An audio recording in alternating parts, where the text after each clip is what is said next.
So at 30, I started Wine Library TV. YouTube blows up. At 31, I'm on Conan O'Brien, Ellen. There's articles being written about me. Now they're writing that the business grew from $3 to $60 million in sales. I'm becoming this guy. I got so many goddamn emails from friends in high school during that period when I was showing up in all these magazines and TV shows. And every single one of them was like, hey, Gary, you remember me from high school? Oh my God, you're so lucky. I wrote back every single one of them and said, let me just clarify one thing. I'm not lucky. I worked. I worked every goddamn weekend and every holiday since I was 14 years old. So you can keep that luck shit in your pocket.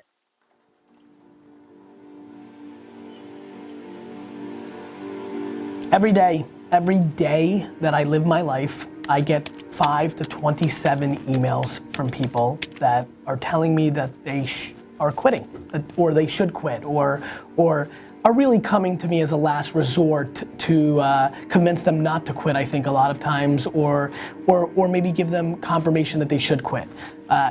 Hey Gary, this is Sally. I've been doing my blog now for 9 months and I'm not getting the results that I like to see or that I was promised or that you innuendo. Should I give up? Is my content not good enough? Is my voice not good enough? And I think about it every time I see these emails, every time people ask me at conferences, I think about it. I think about how sad I am that I wasn't documenting my life or putting out content or doing the Ask Gary Vee show during those 5.5 years of Wine Library TV. Especially those 18 months when nobody was watching. The story that's never told is the story that I was building Wine Library to a huge company long before Wine Library TV, and that the first month that I did Wine Library TV was the first time that Wine Library had not grown 30% over the prior year's revenue. So not only did I have the patience to let it play itself out and win, it was a scenario where I was actually losing money by being patient. Many of the people that are gonna watch this video are not achieving what they want and are lacking the patience and think everything happens overnight. And that is coming at the cost of an unhappy life or no loss financially, just loss in time. Just coming at the expense of Angry Birds or House of Cards marathons or the bowling team or hanging out with friends and having a beer or reading a magazine or whatever the hell gets you off and excited as a hobby. It's coming at that expense. It's not coming at the expense of actual money or something or pain it's coming at the expense of a luxury. And so to me, the insanity, really, and that's what I'm gonna, the disproportional misunderstanding that there's not a person that you can name, not one. There is 0 people that you can name that had it happen overnight. Even the 9-year-old Stevie Wonder and 6-year-old Michael Jackson, there were years of work put in prior by their parents, by their uncles, even with the greatest talents, even with LeBron. He seemed like so young when he hit the scene. Guess what? He wasn't. He'd already been playing basketball for 15 goddamn years. Even though you all say to me like, wow, you did it. I didn't do it. I did it when I was 14 years old, and 15 years old, and 16 years old, and 17 years old, and 18 years old, and 19 years old, and 20 years old, and 21 years old, and 22 years old, which were all the years that every single weekend, while my friends went to the Jersey Shore and hooked up with girls, while my friends went fishing, while my friends hung out and threw around the football and lived the leisure life, every weekend, every single weekend. Let me just say it one more time. Every weekend, every day, from the day I got out of school to the day I went back into school, every vacation day, all of them, not a good amount of them, every day from 7 a.m. to back then 8 p.m., every day, I was learning the wine business. I was honing my craft to be a good salesman. I was figuring out how to be an operator. I watched how my dad interacted with his employees, what I liked about it, what I didn't. I watched my cousin Bobby interact with the employees. I took what I liked from it, what I didn't. I was 30 years old before any of you ever saw me. Go show me the videos on YouTube right now that have me under 30. They don't exist.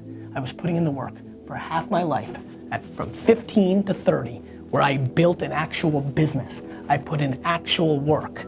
And so if you want to tell me that every goddamn moment of my life between 15 and 30 is an overnight success, then knock yourself out. But that is complete bullshit, and every one of you know it. And so when you email me that you've started this thing, that you have the audacity to want it to be the rest of your life, the audacity, really the entitlement, that you think that you should be able to do something that you love so much for the rest of your life, that makes you enough money to be able to do it for the rest of your life, that you're giving up after 4 months, that you're giving up after 2 years. As a matter of fact, every single person watching this video should be trying for that moment for the rest of their life, period. You might hit pay dirt at 80, and cool, then you can really do exactly what you love from 80 to 100. My friends, it is a gift. It is a gift to wake up in the morning and be able to do what you want for the rest of your life. The way you do that is by becoming a quote unquote overnight success.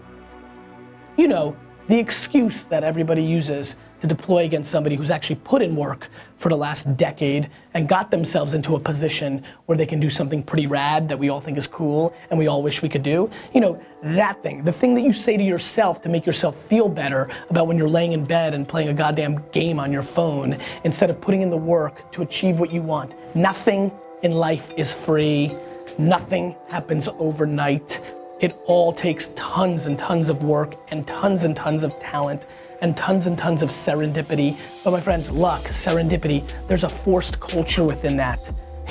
You know, you don't just sit in your room hoping and then something lucky happens. Nobody just knocks on your house's door and says, congratulations, you've been awarded this. Luck comes from being in the right spot.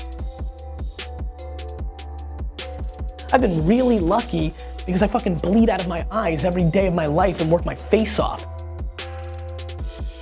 You get really lucky when you have that 11:30 p.m. meeting where the lucky thing happened. Pretty cool, since all you were fucking sleeping. I was pretty lucky, weird, that I scheduled that meeting because I did a ton of things for 30 years that allowed me to even have that meeting in the first place, that gave me the leverage to have that lucky thing to happen. There's no overnight successes, period. They don't exist. Show me. Leave a comment in YouTube, leave the name, explain to me, tell me, show me, let me know. Show me the overnight success, because I'll show you justifying in your brain something that is just not true, period.